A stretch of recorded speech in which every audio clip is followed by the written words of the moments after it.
Yo, and welcome back to the channel. So today I'm doing a video on FIRE, the FIRE movement, financially independence, retire early.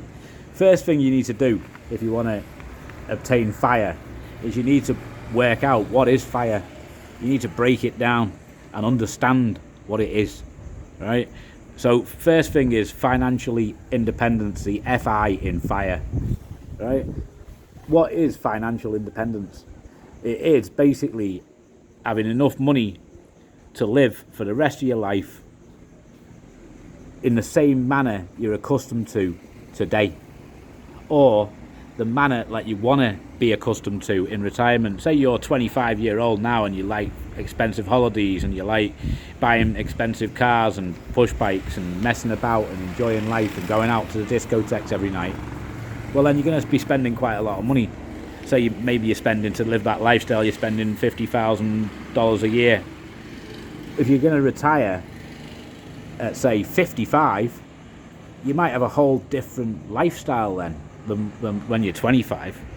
You might want to live somewhere peaceful, nice, quiet, little house like this here in a beach resort, and you go out, you buy your Quazon in the morning for 30 cents, and walk back home, relax till midday, have a simple lunch, simple evening meal, go for a walk on the beach, and life costs next to nothing, you know, especially if you own the property. So you need to work out, if you want FIRE, which is retire early, you need to work out how your retirement's going to look, what it's going to consist of, how much is it going to cost to retire comfortably in a lifestyle that you would dream of living. So sometimes you'll find out that the best things in life are free, like this view. Doesn't cost me a lot. I mean, obviously I've got to rent this house, but I could go and sit on a hill like there and have the same view for nothing if I wanted to.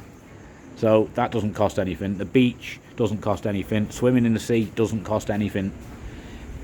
All that costs you money is food and drink and transport and rent, if you're going to rent a house, electric maybe. If you're going to have a car, to run the car running costs. But you work it all out. You need a piece of paper and you jot it all down, what your life consists of. You're going to go diving once a week. If you are, put it down. How much is that going to cost a year? Right? Work it out, what your yearly outgoings are, and go with that. Now you've got to bear in mind, like you might be single and thinking, I'm going to go retire in the sun when I'm 35, yeah, or when I'm 25 even, or when I'm 40. And when you get there, you might think, hang on a minute, I want a wife. So you end up getting married, then the wife wants kids, so you end up getting 3 kids and taking in her sister as well. And next thing, you've got like 6 people that you're paying for, or 9 people or something. That can happen. So you need to account for that in your plan. Or you're going to have to give up your diving, knock that off your list when it comes to the day where you've got all those people to pay for, and you might end up just with a simple rental house, 9 people feeding them, and you've budgeted for $15,000 a year. The money's gone just on paying for their lifestyle, basically, for a basic life. And that mightn't be your retirement dream. So you need to definitely work out how much the financially independent figure is, yeah. And then that money, it needs to be in something that pays you every month without fail. It's got to be a solid income, and realistically it should be in the stock market, in the S&P or something like that, where you over the historic period you've been able to withdraw 4% of whatever you've got. So you just need to save like 20 to 25 years income and you can retire. It's nice to go with 25, but 20 is enough realistically. So say you earn like $15,000 now and you're comfortable with the 15,000 and you think, I'm happy to retire with the 15,000. I can move to a cheaper country, or I can move to a cheaper state, or something like that, and live comfortably. Then that's great. You go with that figure and times it by 20 or 25, and you can withdraw 4% to 5% a year for the rest of your life. out of that account. I mean, obviously you can rely on the government if you want, to pay you the money. They'll just invest your money, like in government pension schemes and stuff like that. They just invest your money for you straight into the S&P, and then they give you your money back when you retire. So it's a very similar setup, but only you're dealing with it yourself. And if you deal with it yourself, you can invest in anything. Like, for example, these badgers here, those little yellow badgers that go past all day long, you can rent them out for $7 a day, $8 a day, these things here. Right? Rent them out for $7, $8 a day. And if you only need $40 a day to live, you buy 5 of them. You've got enough money, haven't you? And you just keep them maintained and draw $40 a day from them. You can retire direct. So that would cost you something like $15,000. So you could save up $15,000 and you could come and retire in Nosy B with $15,000 to your name, plus the flights to get here and back and the visa and stuff. Like, you'd obviously have to apply for a residency visa. But say you saved up, let's be realistic, you saved up $35,000. You could retire in Nosy B with $35,000 and just rent a few of these out. Or you can buy a Star X, a Hyundai Star X people carrier for tourism, and rent them out for $20 a day. Buy 2 of them, they cost $7,000 each. There's another $15,000. So $15,000, you can basically live well. If you've got $30,000, you're living like a king. If you just got 4 of them. And I know it's hassle, and it is a little bit of work because you do have to manage it.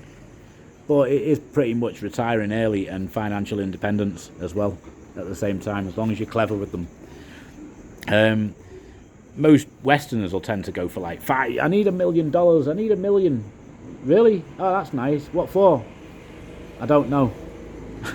Well, you know, it's pulling a figure out the sky and just saying $1 million, or I need $500,000, or I need $5 million, and I'll retire. Like, I'll get it next week. It's not realistic. You know, you need to figure out what's going to make you happy in life. What do you want? How much is that going to cost to obtain that life?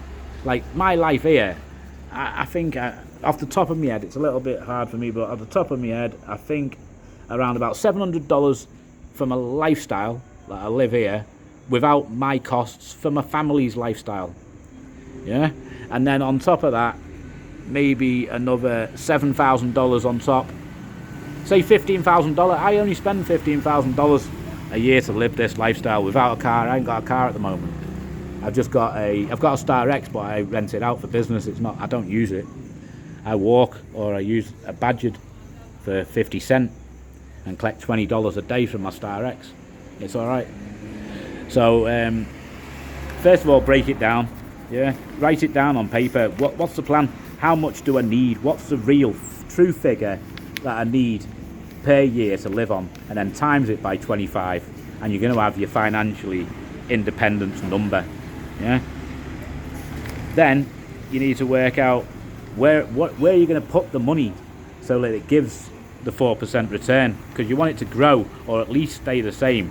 Realistically, you want it to grow by 3 or 4%, 5% a year, and draw 4%. So you're looking for like 9% investments, right?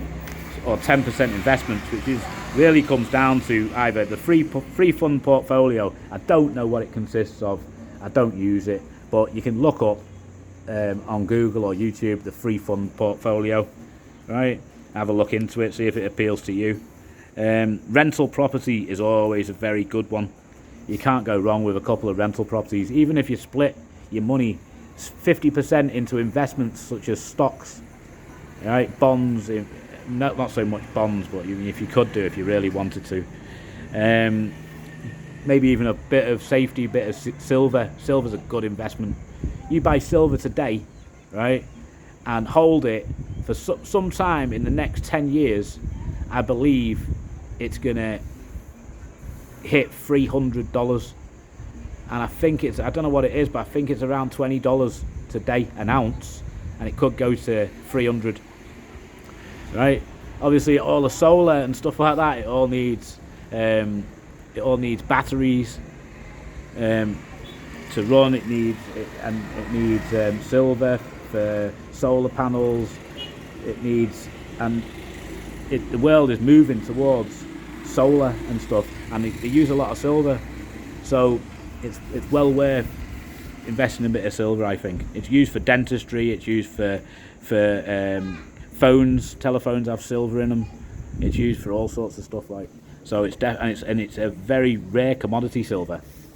It's rarer than gold, I think, like, to be honest with you. Like, if it's not rarer, it's harder to mine, because the money's smaller, so people tend to mine other metals, and then they come across silver and they just collect it while they're collecting gold or whatever in the same mine. But they don't. There's not so many silver mines in the world, and a lot of them are shut down.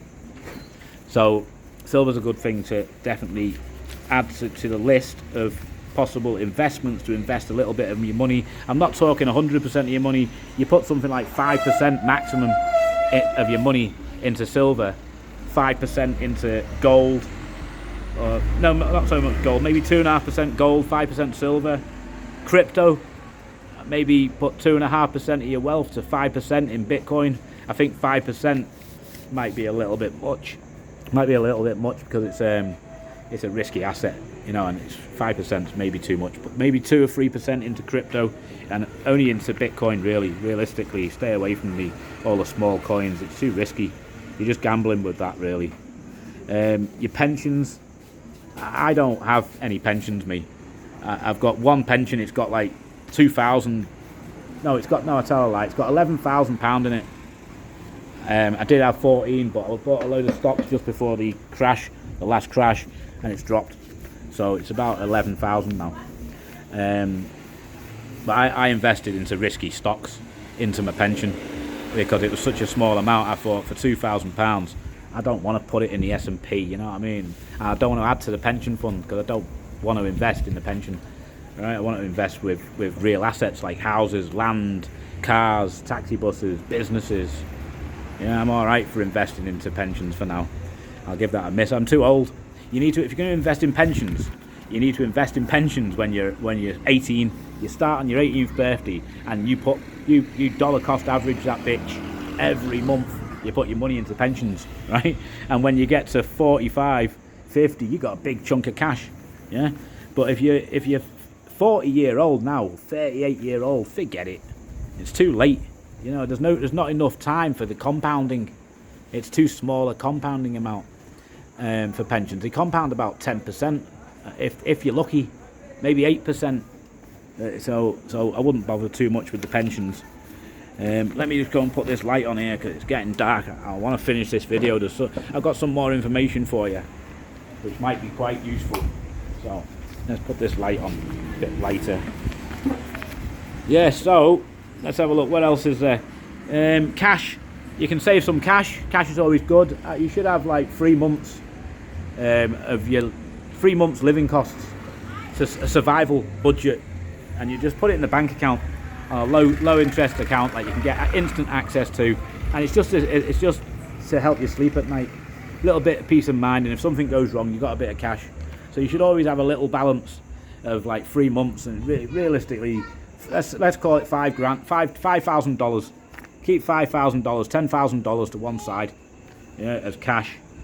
You might be lucky to have a trust fund. If you've got a trust fund, well, you've made it in life. Good for you. That's what you need, really, is a trust fund. But if you ain't got that, you're gonna have to work out your financial number.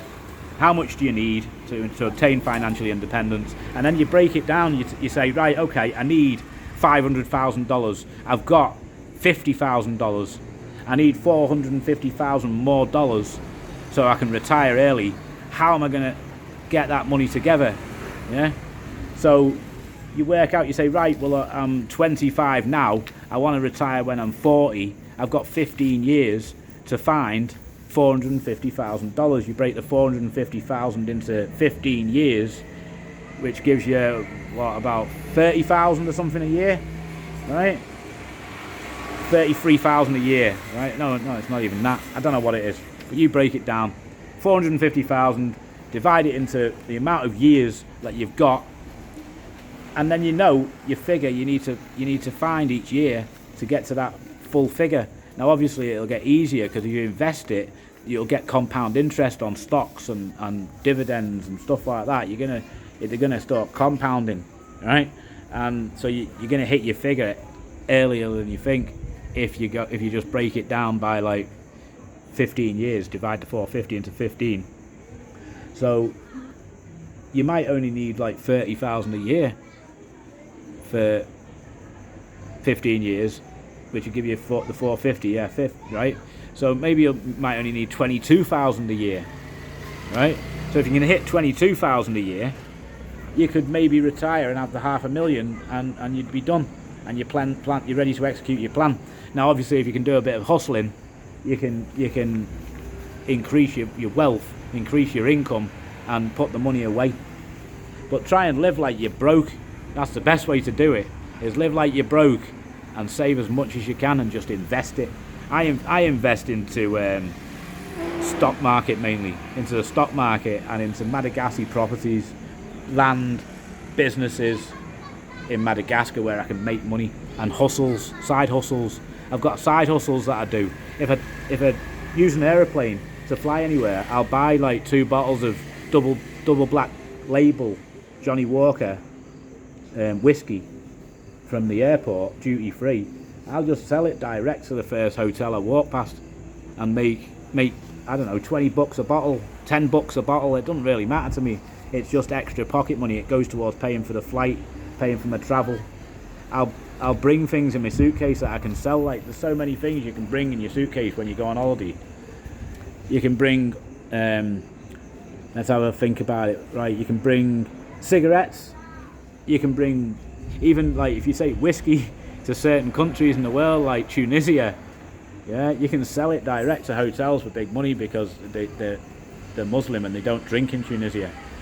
So, but you can bring it in as a tourist for yourself and then just maybe sell it on.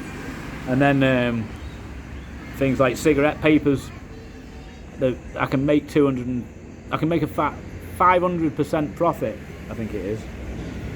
250%. I can make a 250% profit on a packet of OCB or Rizzler papers, the Rollet, the cigarette papers that you use for smoking the local tobaccos and stuff like that. And they don't have them here. They don't sell them in Madagascar, but you can bring them in. They're legal. So I'll bring them in. I'll sell them. Push bikes. You can bring a push bike with you if you're staying for like more than 2 months. You get 2 suitcases. So you can bring 1 suitcase with all your baggage in, bring a couple of USBs, SD cards in your suitcase, some silver jewellery, even broken silver jewellery. You can sell all that. African love silver. Telephones, laptops. You can fill your suitcase with stuff like you can just resell on for a profit. And make money that way to get towards your financial independence number faster. There's things you can do to up it with side hustles, but definitely property helps. Get a couple of properties, even if you can leverage those properties through the bank, then you don't even need the 500,000.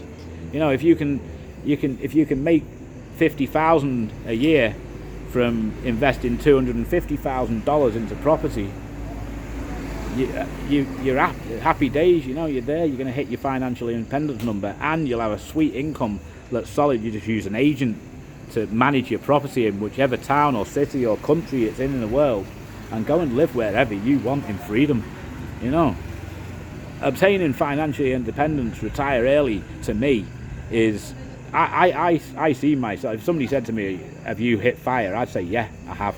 I've fired at 37."